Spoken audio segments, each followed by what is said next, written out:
अस्सलाम वालेकुम। घर में अगर इफ़्तार की दावत हो या आप घर वालों को कुछ ज़बरदस्त मीठा जल्दी से बना के खिलाना चाहते हैं तो इस रेसिपी को आप ज़रूर ट्राई करिएगा। बहुत ही आसानी से झटपट से ये ब्रेड मलाई रोल बन के तैयार होते हैं और आप यकीन माने जब इसे बना के आप सर्व करेंगे तो मेहमानों को यही लगेगा कि आपने इसे बाज़ार से मंगवाया है। इतना मज़े का ज़बरदस्त ये मीठा बन के तैयार होता है। चैनल पर नए हैं, अभी तक नहीं सब्सक्राइब किया है तो चैनल को सब्सक्राइब करें। रेसिपी बनाना शुरू करते हैं। बिस्मिल्लाहिर्रहमानिर्रहीम।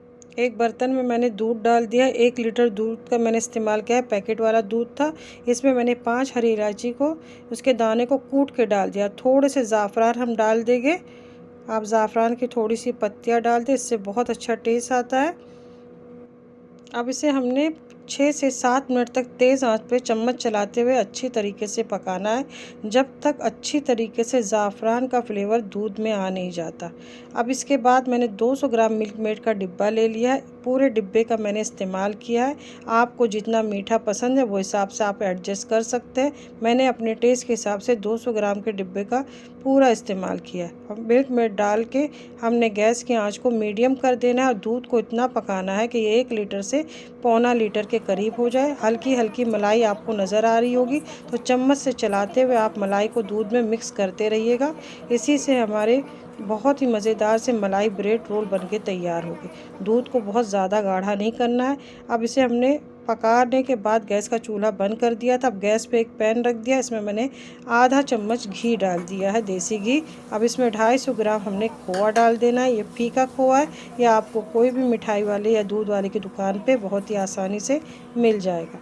अब गैस की आंच को आपने धीमा रखना है क्योंकि खोआ बहुत जल्दी जल जाता है, इस बात का ध्यान रखिएगा। अब इसमें मैंने 2 खाने वाला चम्मच शक्कर डाल दिया है, 2 टेबल स्पून। आप पिसी शक्कर का भी इस्तेमाल कर सकते हैं। अब थोड़े से ज़ाफ़रान की पत्तियां मैंने इसमें भी डाल दी हैं। आप 10 से 12 पत्ती डाल दें, बहुत अच्छा टेस्ट इससे आएगा खोए में हमारे। अब खोवे को और शक्कर को मैंने तब तक पकाया जब तक शक्कर अच्छी तरीके से मेल्ट नहीं होगी। अब खोवा हमारा तैयार है तो इसे हमने ठंडा होने के लिए रख देना है। अब हमने ब्रेड के स्लाइस ले लिए। छोटे ब्रेड का मैंने इस्तेमाल किया इस रेसिपी के लिए।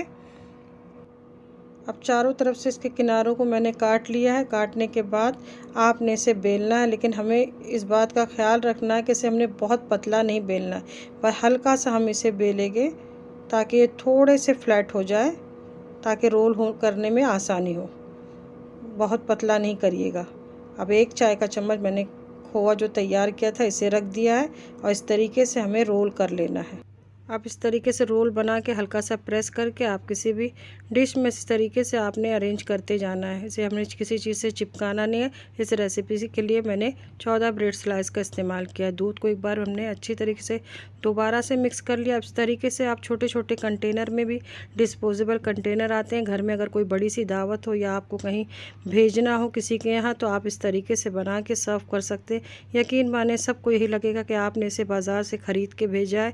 दिखने में भी ये बिल्कुल बाज़ार जैसे लगते हैं, ऐसा लगेगा किसी बड़ी सी मिठाई की दुकान से आपने इसे ख़रीद के भेजा है। इतने मज़े के ये बनते हैं। आप इसकी फ़ाइनल लुक को ज़रूर देखें। दूध को हमने ब्रेड के ऊपर डाल देना है। इस तरीके से डालें कि ब्रेड अच्छी तरीके से डूब जाए। हमने बहुत ज़्यादा दूध का इस्तेमाल अभी नहीं किया है, थोड़े से दूध को मैंने बचा लिया। इसे मैं फ्रीज में रख दूँगी ठंडा होने के लिए। जिस वक्त आप सर्व करें ऊपर से थोड़ा सा दूध डाल दें। अब इसके ऊपर मैंने थोड़े से कटे हुए बादाम पिस्ते डाल दिए और थोड़े से गुलाब के सूखी पत्तियाँ डाल दी हैं, जिससे दिखने में बहुत ही मज़े के लगते हैं। आप अपनी कोई भी मनपसंद ड्राई फ्रूट से इसे गार्निश करें। देखें दिखने में लग रहे हैं ना मज़े में, इंशाल्लाह आपको खाने में भी उतने मज़े के लगेगी। इस तरीके से गार्निश करके आप इसे फ्रिज में रख दें ठंडा होने के लिए, कम से कम 4-5 घंटे के लिए। ये ठंडे ठंडे खाने में ही बहुत मज़े के लगते हैं।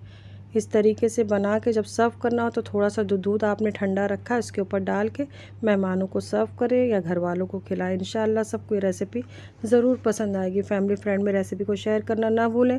चैनल को ज़रूर सब्सक्राइब करें मेरी आसान सी रेसिपी जानने के लिए, और अभी तक लाइक का बटन नहीं दबाया तो ज़रूर दबा दें।